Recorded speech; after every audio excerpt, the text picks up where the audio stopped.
Welcome, everyone, to a special 2001 Softball National Championship edition of Inside the Huddle. I'm Tom Caudell, and joining me today is Muskegon alum and member of the 2001 National Championship team, Carla Kampschmidt. Carla, welcome to Inside the Huddle.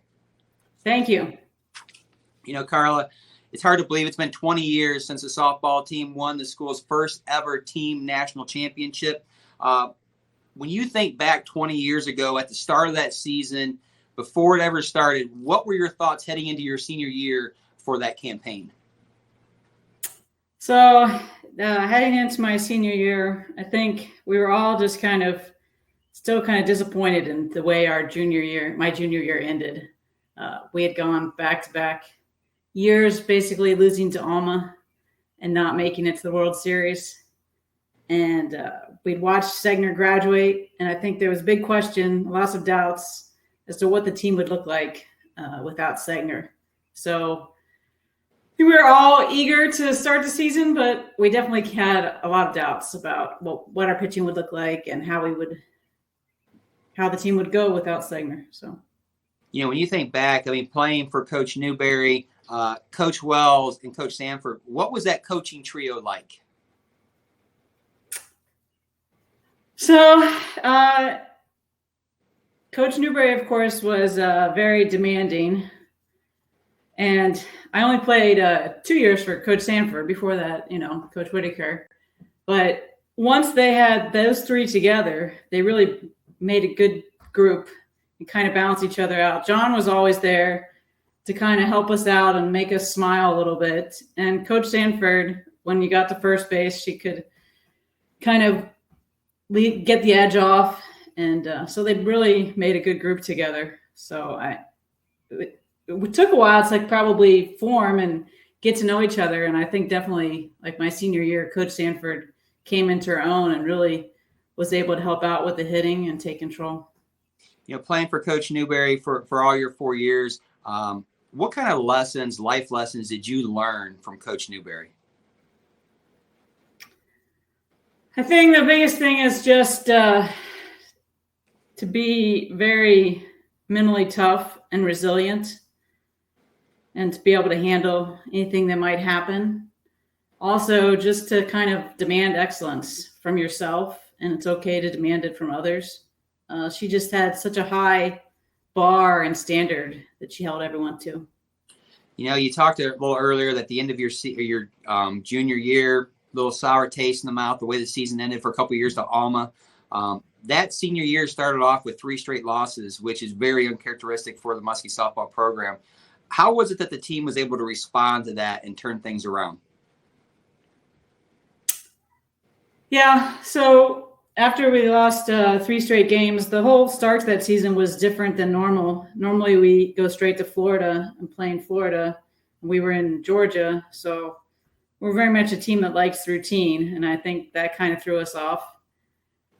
I think we just kind of had to take a deep breath and realize that this season was going to be a little bit different.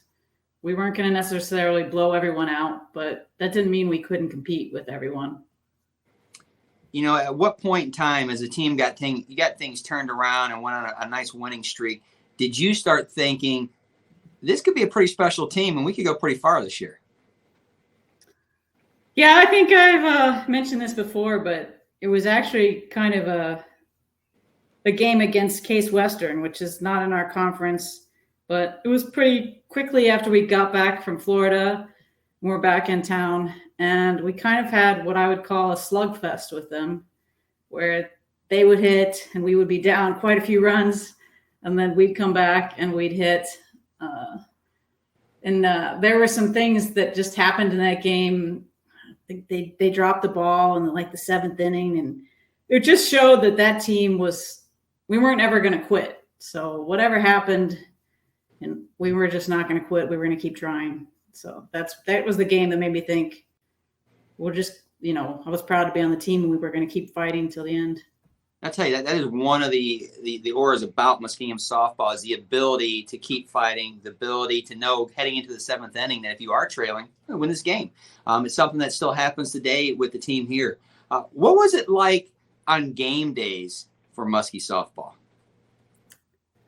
So I think we all really loved game days because game days were a break from practice. So that means we had no practice and we could just go and really have fun. And all the practice we'd given that week, we had a chance to excel. Game days, especially home game days, were just a lot of fun.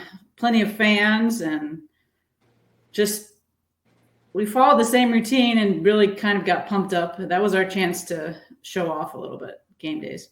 What about the game day environment? Once you get to the OAC tournament and once you got to regionals, did anything change as far as the focus, the game, the warm ups, or anything? How did you get ready to go? So Coach Newberry is pretty big on routine. At least she always kind of followed the same routine, whether it was OACs or regionals. Like we would always have the same infield routine, the same, as much as she could, she would stick to the routine. So that helped a little. But OACs, it was just great because all 4 years we hosted, when I played, we hosted OACs. And, we had family there, friends, all the other, students. The concession stand was always just had plenty of food in between games for us. OACs kind of almost felt like, to me, a celebration of the year. There's a little pressure, but I don't think we excelled under pressure.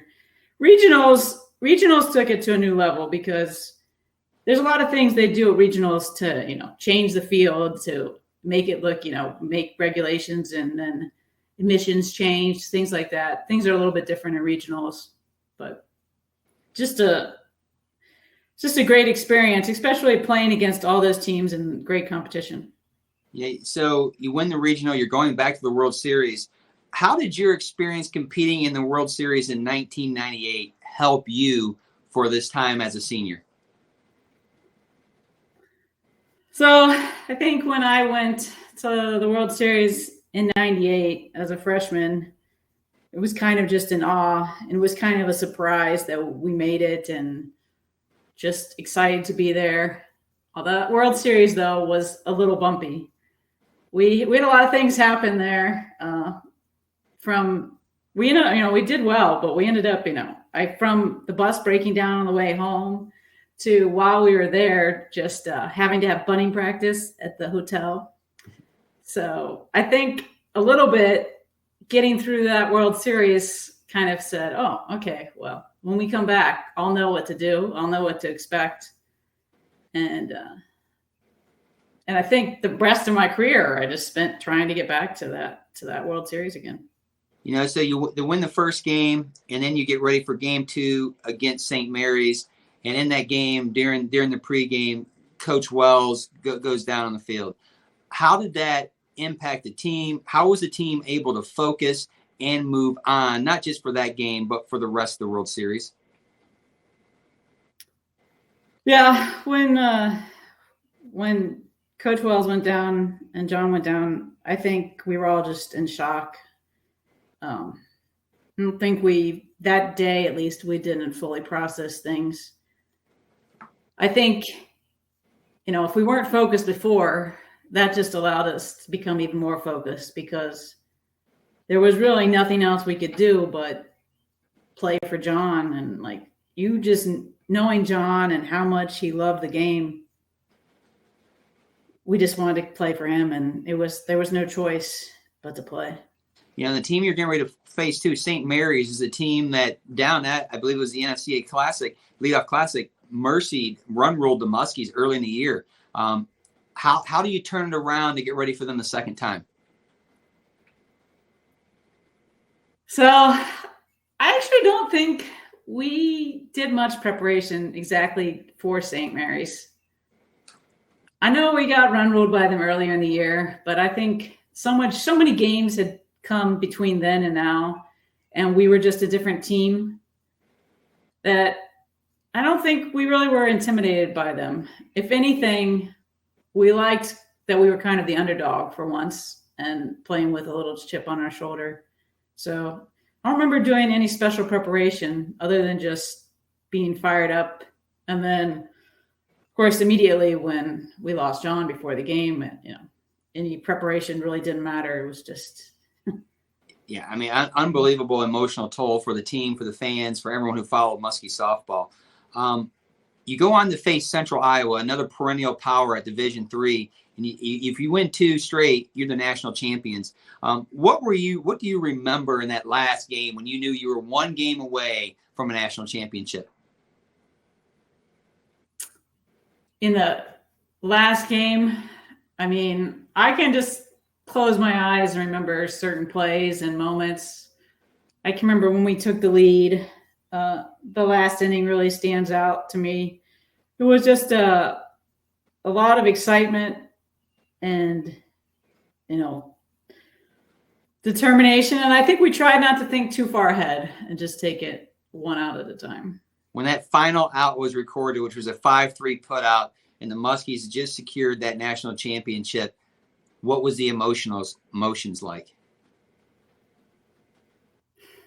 So for me, it was, immediate joy and just so proud and happy to be part of that team and happy for my teammates. But at the same time, it was sad. It was the end of my career. And I think I would have wanted to just keep playing if I could. So it was the mix of so proud and so happy, and then knowing that was the end. Even though it was the best way it could end, it was still the end. Carla, one of the most memorable photos from the World Series that year is the photo of you, Danny, and Julie holding the national championship trophy. When you see that picture today, what do you think of?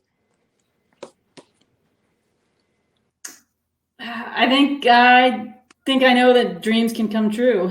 That the impossible can happen. A little bit of what we lived through in that World Series kind of felt like a movie, and that ending just reminded me that you just never know what can happen. So, Carla, now you are inducted in the Muskema Hall of Fame a few years back. You ended your senior year being named an All-American. The team for itself set an NCAA record that year, a 34-game winning streak that culminated with the national championship. Numerous coaching honors, student athlete honors came out, and when the season was over, how would you describe that 2001 national championship team? So that team, had a ton of stars and great athletes. The entire infield, just amazing defensively, and Danny pitched amazing, and of course we have Mandy Carnes is hitting the ball all over the place. But more than anything, when I think of that team, I just think, like, from top to bottom, like, we kind of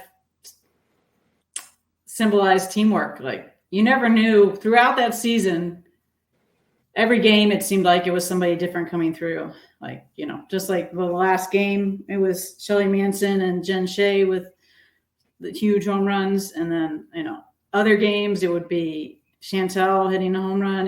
You just never knew who was going to come through. You could never take a break on our lineup, and if somebody else was having a bad day, somebody else would pick it up and find a way to win. Well, just an unbelievable year, going 47-6 overall and capturing the school's first ever national championship. Congratulations on that incredible achievement. And thank you so much for taking time today to share your stories and memories with me and the Muskie Nation out there on this incredible achievement during the 2001 season. Yeah, thank you. It's always nice to reminisce a little and think back to the team and all the fun we had. A great time and something that we will continue to talk about for many years to come. Carla, thanks a lot, and go Muskies. Go Muskies.